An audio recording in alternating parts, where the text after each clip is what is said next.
Welcome to Module 3 of the Documentation of Contract Quantities course. In this module, we will discuss the Standard Specifications, Division 100. Division 100 of the Standard Specifications provides the rules and policies for administration of our IDOT contracts. Standard Specifications, Division 100, all about administration of your contract.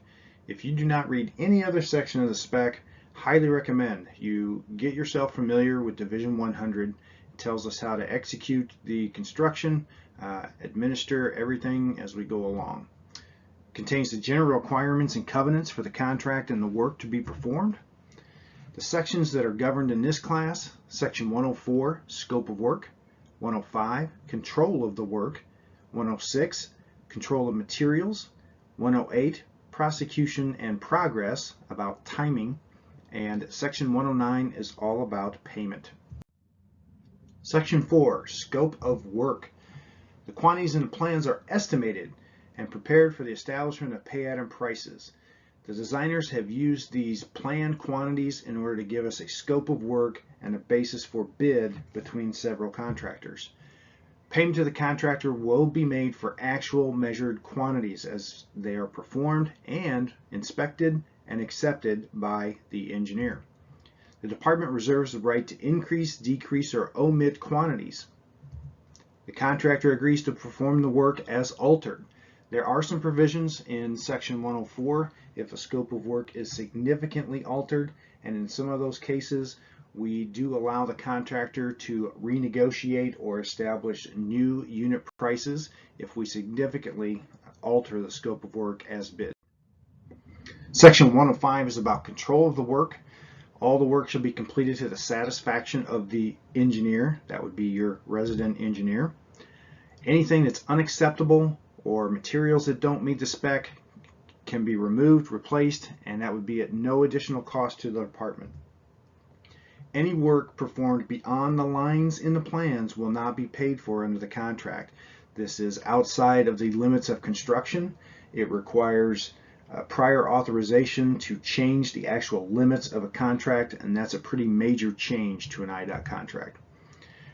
Section 105 contains the coordination of contract documents, which we looked at in the previous module, looking at the hierarchy of documents, which one controls over the other.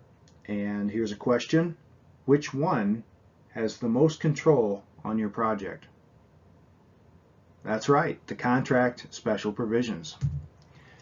Talks about the authority and duties of the resident, duties of the inspector, and inspection of the work during the construction.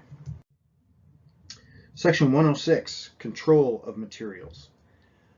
All materials that are to be permanently incorporated into the work shall be new unless otherwise specified in the contract in these special provisions. All iron and steel projects must be domestically manufactured and fabricated. We do not allow steel from foreign countries to be permanently incorporated into our IDOT contracts without a written exception. All metal coatings, talking about our epoxy coated dowel bars or rebars, that coating has to be applied domestically. Even if we have US manufactured steel, we can't send it to Mexico or Canada or overseas to be coated. The engineer has the authority to remove and replace defective materials. All materials shall be inspected, tested, and approved by the engineer. We will talk about collecting that evidence of inspection and what inspections are required for each types of materials a little bit later on in class. The department reserves a right to retest materials that have been tested and accepted at the source of supply. A case of this might be concrete reinforced pipe has been inspected at the manufacturing plant. Once it arrives on the job site, we still have the right to retest it, inspect it, and make sure it does conform to the project specifications. All materials shall be properly stored and handled to avoid damage, particularly when it's on the job site. Article 108.02 in the spec book describes the progress schedule. This is the method for determining how long the contract will be, what type of production the contractor is going to perform, what level is required for all contracts. It shows the controlling item. It is used in determining working or workable days and whether they're charged or tracked. It is also used in determining whether a time extension would be granted to a contractor if they do not meet the deadline for the project. On this page, appendix page 24, you can follow along with a copy of a progress schedule. This is the pre-printed IDOT form. It is relatively simple and can be used for small jobs. Here we have the work item the contractor will work on, the quantity and units from the contract itself. They have an estimated daily production rate. Here we can see the darkened in items are the controlling items or critical path, where one ends, the next one begins. On each one of these dark shaded items, this task must finish before this task can be started. These other items that are hatched and not colored in dark are non-controlling items. These items may have a time frame in the overall project to be completed, but they do not control the start and finish dates like these critical path or controlling items do. Some projects are more complex. You may have a much more involved progress schedule and maybe on some commercial softwares. I do apologize, this one is for building construction, but it was a great example to show the critical path method or controlling items. All of these items in the red are the controlling or critical path. Each one must be fully completed before the next one can be started. Here we have some float or non-controlling items. They may have controlling within themselves, but their completion does not affect the start and end date of the entire project. Most common types of time limits for our IDOT contracts. There are 3 of them. You can refer to section 108 in the standard specifications for further details. First one, working day contracts, completion date contracts, or completion date via calendar day contracts, or calendar day. These are the 3 primary mechanisms. On some of our contracts, you may find a combination of these items where you might have a completion date with a few working days to be used at the end for punch list or items that need reevaluated, maybe landscape type items. Working day contracts. The number of days shown in the contract by the designer shall be the number of working days the contractor has in order to complete the work. We charge working days. The balance of working days provided by the designer, each day that constitutes or meets the definition of a working day, we will subtract from that balance of working days. In order for a working day definition to be met, the contractor must be able to work on the controlling item. You can see the progress schedule. We talked about that just a little bit ago in this module. Contractor has to be able to work on the current controlling item. Working days can only be charged from May 1st to November 30th. Outside of these days do not count as working days. It also does not count weekends. Saturdays and Sundays are not able to be working days. Holidays are not working days. So between May 1 to November 30th, not on weekends, not on holidays, those are the potential working days. Again, they must be able to work on the controlling item for it to be considered a working day. Working day contracts will also begin on the agreed written start date. Otherwise, 10 days after execution, we will start charging working days. For controlling item, can they work on the controlling item? An example of that would be, let's say the controlling item is earth excavation. We are out there with our graders and our scrapers. Let's say it rains overnight or it's raining in the morning and it is not feasible to work on the earth excavation. We would therefore not charge the contractor for a working day. They could go work on some storm sewer out in the right-of-way or other items that aren't affected by the rain or other areas of the site. That's fine. It's a free day to work on those items, but we still are not going to charge them a working day. We can charge working days in quarter day increments. You can charge a quarter, a half, 3/4, or a full working day. It depends on, let's say in the morning, they start working on EarthX and about 11, 12 o'clock, rain shower hits and they have to call it a day. They can't work the rest of the half a day. So you would only charge them 1/2 of a working day. Same would apply if you have a long job site and it's raining on one end but not the other end. If the controlling item is where it's raining, they obviously can't perform the work, so we would not be charging them a working day. Completion date contracts. We track a workable day. Different than charging a workable day or working day. There's not a balance of workable days. Every day that the contractor can work on the controlling item is a workable day. That includes weekends, holidays, 365 days a year, or 366 this year. Again, a completion date contract will begin on an agreed written start date or 10 days after execution, and the contractor must be done by the stated date. We're going to track the workable days. If they can work on a controlling item, we're going to track it. If they get towards the end of the project and they are going to miss their completion date, we'll look at the total number of days they could have worked in assessing whether we're going to provide them with a time extension. The last major type of contract time limit would be a calendar day contract. They have a specified number of consecutive calendar days to complete the project. These may typically be in areas where the start date may fluctuate depending on local activities, or maybe we have some land acquisition or permitting that we're trying to perform.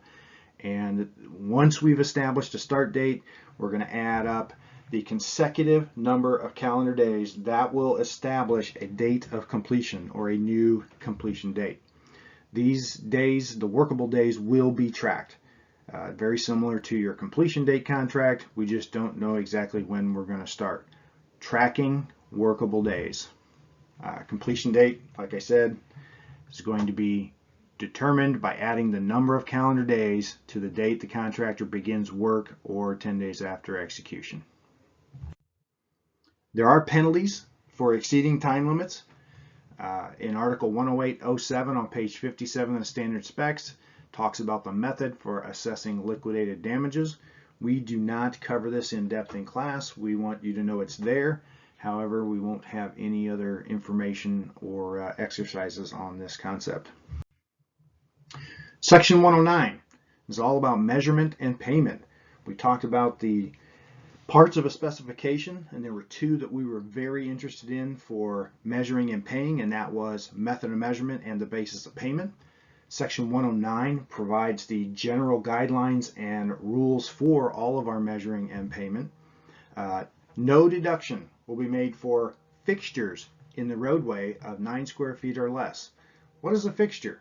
Well, it might be a water valve, it might be a manhole, it might be a curb inlet, something of that nature.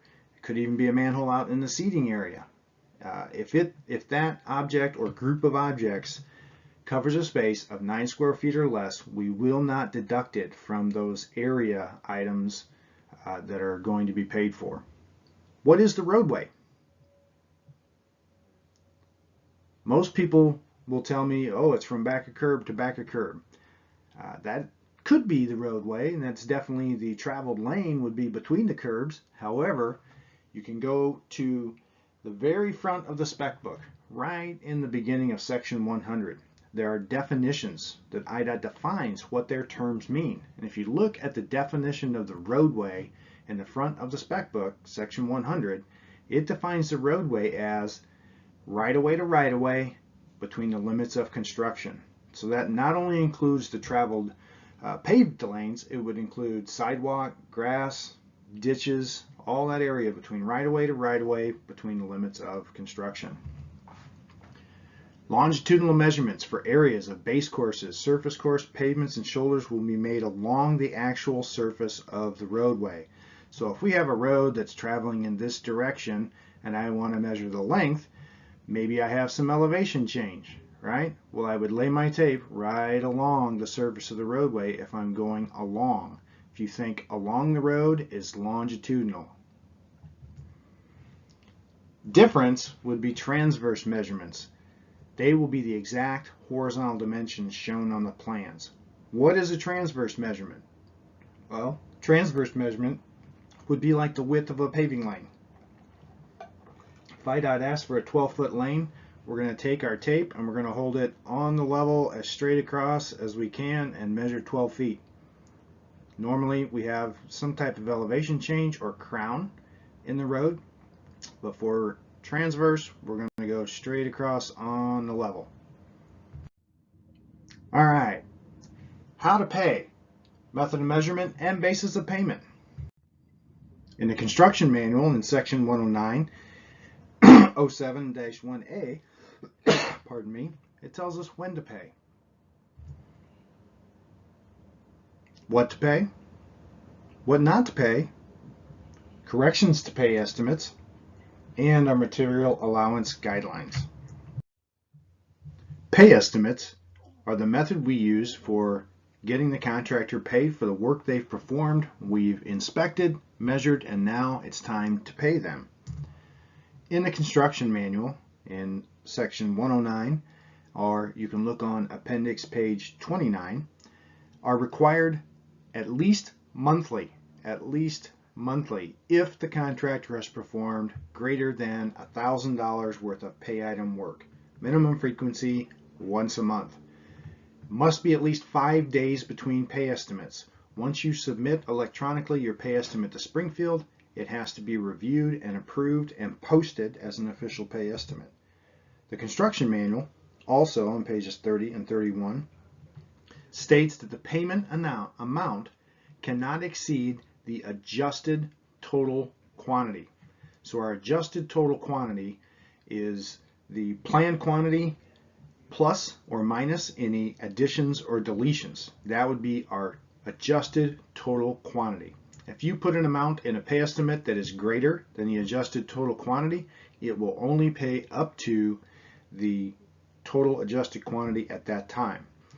In I-Cors, that's what happens. In CMMS, it doesn't pay anything for that item. So very careful to check the quantity completed to date does not exceed the adjusted total quantity. You must pay it in the correct fund type. We talked about fund codes, and it's important that we pay each line item in its correct fund type. That guarantees the responsible party will be the one that pays for it. You must have adequate evidence of material inspection. We will discuss the evidence of material inspection coming up shortly. If you don't have the evidence that you inspected it, don't pay for that work. Before you email or submit a pay estimate to Springfield, you need to check the IDOT webpage to make sure the last pay estimate that was sent to Springfield was processed. And in the next slide, we will show you how to look those up. Let's go look at the IDOT contractor pay estimates page. We can look up each of the estimates for a contract. Here we'll type in IDOT contractor pay estimates. Here we go. And this first one will take us right to the pay estimate page. When we click that one, it brings us to this page and it shows us a number of contracts. We can search for our contract number that you're interested in, or even by contractor name. We're going to pick this one just randomly. We'll take this second one. When I click this hyperlink here, it opens up that individual contract. Here you can see our 60Y23 contract in Cook County by Alliance Contractors Inc. Yeah, right there. And right up here on these tabs, you can see here's the pay estimate number 15, number 14, 13, and so on. So you can go back and look at any pay estimate. The pay estimate will have the general financial information for the entire contract up here. As you pull down here, here's the completed work in place for this estimate only. In this column, we have our pay item numbers, our pay item descriptions, the awarded quantity, any adjustments, adds or deducts, our total adjusted, and our completed the prior estimate and completed to date. So you'll notice we have completed to date is a quantity of 38 on inlet filters, previously 28. So we do the math, and this estimate they're getting paid for 10 of these inlet filters. Here was their unit price in the contract as of this estimate, and here's the extended payment amount. Come back up, and for this estimate, the contractor is going to get paid $47,000, $550.59. Here's an example of an I-Corps pay estimate that has been printed. It has the same information we looked at online. We have our pay item number in this column. We have our description. We have the awarded quantity here, added by authorization or deducted. Here's our adjusted total quantity. That's the number I can't pay more than. Here is completed at last resort. That's a tally from all the previous estimates. And here is total completed to date. This again is the column that we are filling in each estimate. We are not putting in the amount that was completed between the last estimate. We put in the total completed to date, and the computers in Springfield will take care of that and do the subtraction for us. This one is an example of a printed CMMS pay estimate. Same basic information that we have on our other estimates. Here we've got quantity this estimate, unit of measure, all right, quantity to date, amount to date, quantity, unit price, everything's pretty much the same. One thing about printed pay estimates, if you're using I-Corps or a manual quantity book, all of the payment estimates must be manually signed and dated by the engineer of record, whoever that overseeing engineer is. In CMMS, we are using electronic signatures for these documents. We don't have to print it, sign it, scan it, and put it back into CMMS. The point of CMMS is to go paperless.